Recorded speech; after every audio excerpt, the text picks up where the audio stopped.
నగరాల్లోని రద్దీ, కాలుష్యం వల్ల విసిగిపోయిన ప్రజలు ఇప్పుడు గ్రామాల వైపు స్థిరపడేందుకు మొగ్గు చూపుతున్నారు. మీరు కూడా గ్రామంలో ఉంటూ మంచి ఆదాయం పొందాలని అనుకుంటే వెనిల్లా సాగు ఒక మంచి ఎంపికగా మారచ్చు. సంప్రదాయ వ్యవసాయంతో పోలిస్తే ఇది చాలా లాభదాయకం. కొత్తగా ఏదైనా చేయాలనుకునే రైతులకు ఇది మంచి అవకాశంగా కనిపిస్తోంది. వెనిల్లా పంటకు పెరుగుతున్న వినియోగం, అధిక ధరలు, ఔషధ గుణాలు ఉండటం వల్ల డిమాండ్ వేగంగా పెరుగుతోంది. మరి వెనిల్లా సాగు ఎలా చేయాలి, దాని ద్వారా భారీ ఆదాయం ఎలా పొందాలి అనేది ఒకసారి చూద్దాం. వెనిల్లాను ఎక్కడెక్కడ ఉపయోగిస్తారు?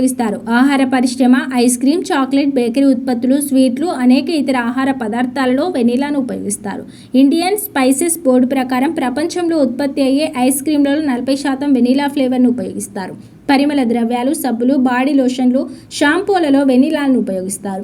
అంతేకాదు, వెనిలాలో ఉండే వెనిలిన్ అనే మూలకం చెడు కొలెస్ట్రాల్ను తగ్గించడంలో సహాయపడుతుంది. ఇది క్యాన్సర్తో పోరాడడానికి, జీర్ణ వ్యవస్థను బలోపేతం చేయడానికి, రోగ నిరోధక శక్తిని పెంచడానికి కూడా సహాయపడుతుందని తెలుస్తోంది. వెనిల్లాను ఎలా పెంచాలి? వెనిల్లా సాగుకు వెచ్చని తేమతో కూడిన వాతావరణం అత్యంత అనుకూలమైనవి. దీనిని బంకమట్టి నీళ్లలో పెంచడం ఉత్తమం.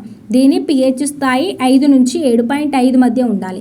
సరైన ఆధారం సహాయంతో దీని తీగలు వేగంగా పెరుగుతాయి. వెనిల్లా మొక్కలు పరిపక్వం చెందడానికి 9 నుండి 10 నెలల సమయం పడుతుంది. వాటిని సూర్యరశ్మి నుండి రక్షించడానికి నీడ ఉన్న ప్రదేశంలో ఉంచుతారు. క్రమం తప్పని నీటిపారుదల, ఎరువుల సరైన వాడకం అవసరం. మార్కెట్లో వెనిల్లా విత్తనాల ధర కిలోగ్రాముకు 40,000 రూపాయల నుండి 50,000 వరకు ఉంటుంది. ఎకరానికి సుమారు 200 నుంచి 300 కిలోల వెనిల్లాను ఉత్పత్తి చేయడం సాధ్యమవుతుంది.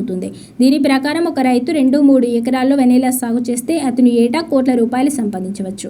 ఈ విధంగా 200 కిలోల ఉత్పత్తిని కిలో 40,000కు ధరకు అమ్మినా ఒకే దిగుబడిలో 8 లక్షల వరకు సంపాదించవచ్చు. భారతదేశంలో వెనిల్లాను ఎక్కడో పండిస్తారంటే, భారతదేశంలో వెనిల్లాను ప్రధానంగా కేరళ, కర్ణాటక, తమిళనాడు మరియు ఈశాన్య రాష్ట్రాల్లో పండిస్తారు. కానీ ఇప్పుడు అనేక ఇతర రాష్ట్రాల రైతులు కూడా దీన్ని పండించడం ప్రారంభించారు.